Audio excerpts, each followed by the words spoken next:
Hello my lovely patients, and welcome to our new series, Games and Games, where we will talk about the fun games we play inside our games.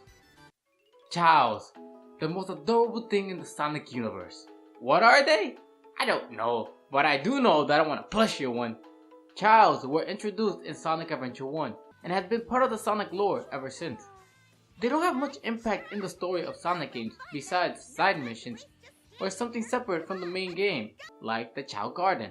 The Chao Garden is the paradise island for Chaos.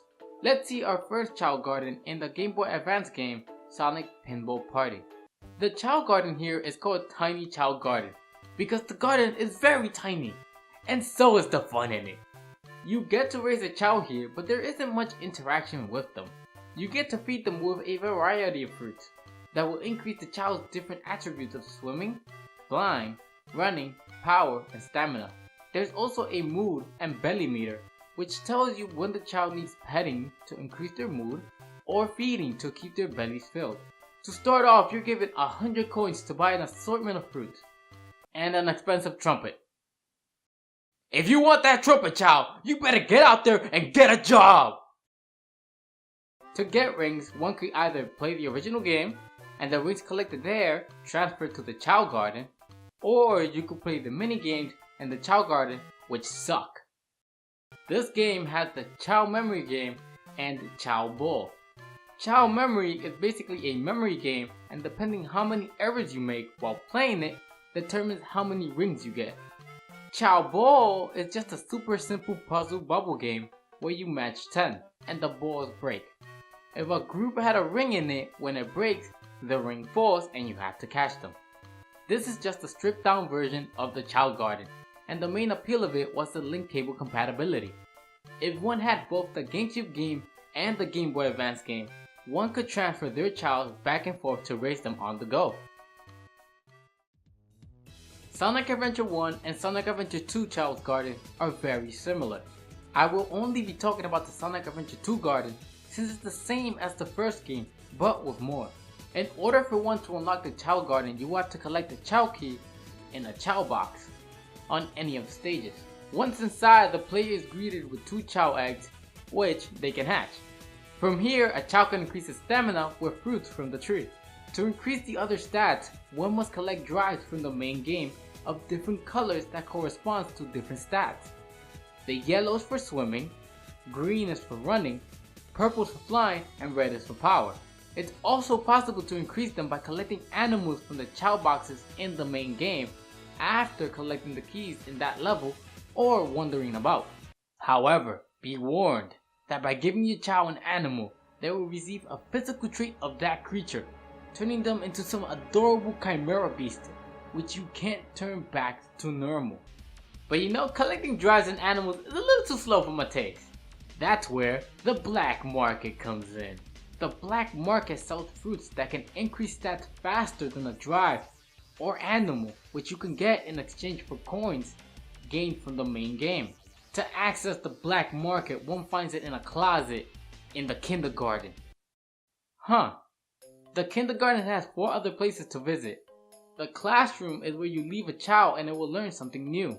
A fortune telling house that gives you a random name for your Chao or just lets you name them. A health center with a doctor that can check up on the Chao. Oh no! What's wrong with him, Doc? Why, you son of a... I don't trust you with that lazy look.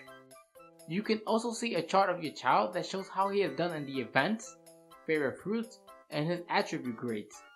The last room is the principal's office, who gives you useful advice in racing the Chao, and is also the doctor. What? For a player to 100% the game, they have to collect all the emblems. You can unlock the Chao Garden emblems by participating in events. The whole point of giving your Chao all these drives and animals is to compete in karate and races. In karate, we face up against other Chaos in Mortal Kombat. You don't really do much in here, just cheer for them when they get tired to recover faster and hope for the best. Race is about the same thing. You mainly watch as your Chaos compete in these courses which focus on one or more attributes. The only interaction we have in these races is giving the Chao a small boost, but using a small amount of stamina. It's fun watching the Chaos in the race and how incompetent some of them are. The sign is asking for triangle fruits, and some of these Chaos are getting square fruits. What a bunch of idiots! They're definitely not going to win. What? How are you tripping? You are worthless. If you ever get tired of a Chao, you can send them away with his little Bindu. You might be cute, but you're still a failure. Well, I could go on to talk about many other things like evolving a Chao and the good and evil Chaos, but I think this is enough information to know the basis of this mode, and it takes a really long time to raise a Chao. This mode has a lot of charm to it, from the Chaos loving or hating certain characters, Chaos sleeping all day or singing, the kindergarten having child drawings on the walls. It's like raising an actual child but without the messiness. Waking up in the middle of the night, constant crying. Man, children's are a lot of work. The Chao Garden is a great detour from the main game. It could be a standalone game like the Chao Resort Island fan game, or maybe an app game, which is odd that one doesn't exist.